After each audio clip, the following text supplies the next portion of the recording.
guys, I thought that I needed to do this video here, guys. You know, to have up here. We need to do this video to commend Klose on what he's done. So people first of all, people may say this. So what's it? 02, 06, 10, and 14. 4 World Cups. Ronaldo is really essentially 98, 02, 06.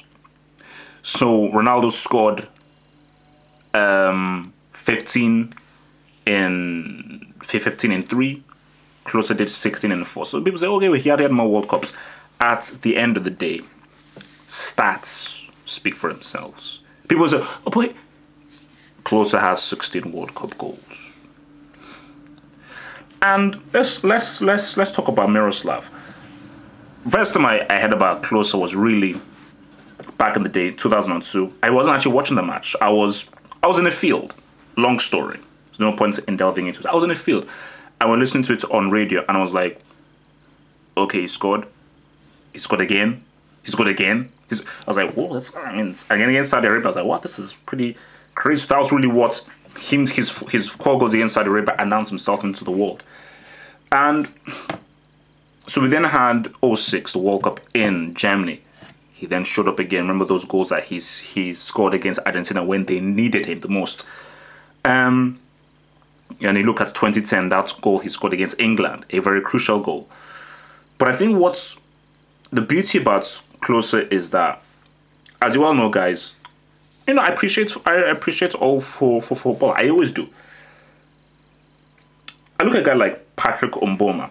People say, oh, who the hell is that? He was a Cameroonian player. Club-wise, wasn't really that good. A few goals here and there.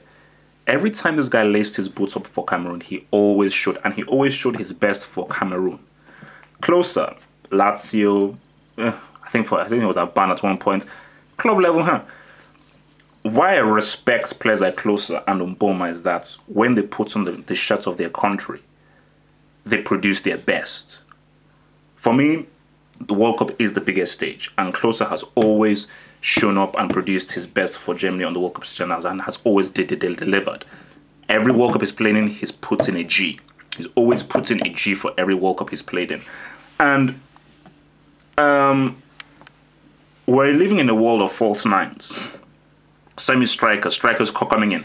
And you saw how Germany started off, like Yochilov was going with the whole Marigotsa, false nine, trying to be fancy. He got shown up. And I think Germany should thank Ghana for that, for showing up the whole false nine rubbish. Klose reminded Yochilov that you need a striker. There is a very important component of what being a striker is. It's a very, very important component, and it's a very important position. And I think Klose is an old school striker. They did a heat map of where he scored all of his goals in the last 4 World Cups that he's done. Everything inside the penalty box.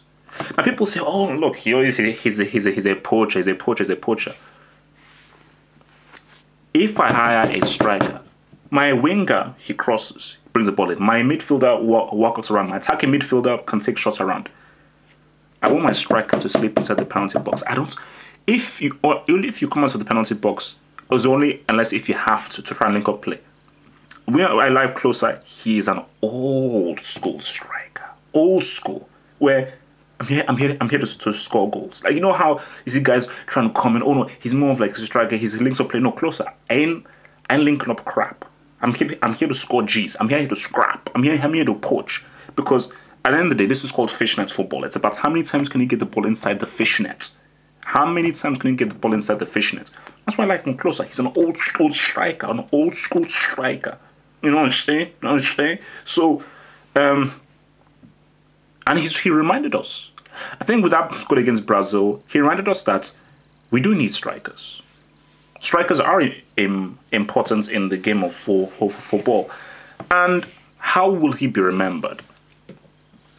He's not Ronaldo. He is nowhere near the level of Ronaldo because Ronaldo was one of the greatest footballers of all time. Okay, so that's the kind of so Ronaldo was not only a great striker. Ronaldo, as a footballer, was one of the greatest, most technically gifted footballers that we've ever seen. In my opinion, I think Ronaldo is technically, statistically, when you just look at techniques, is technically okay. This thing is getting a bit blurry here. Sorry, that he's technically like Ronaldo is technically the most gifted and complete footballer I've ever seen in my life, personally. But what's Miroslav Klose is and how I will be remembered was he was a striker that showed up for Germany and reminded us that you do need strikers. You do need guys that because you don't have to always play well. I mean, Klose, how well did he really play in that match against Brazil? How much stuff does he do? At the end of the day, I don't think I employ my striker to do through balls. I don't want my striker to dribble. If you dribble, great. If you can do through balls, fine. That's just beautiful. If you don't score, get off the pitch.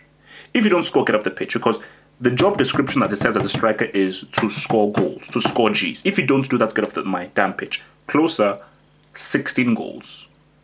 That's real. Thomas Muller wants that ass. Thomas Muller wants some of that booty. He wants that ass. Thomas Muller is hungry. Look at his face. But Closer, 16 Gs, old school striker, always pounced, always pushed. Respect the brother.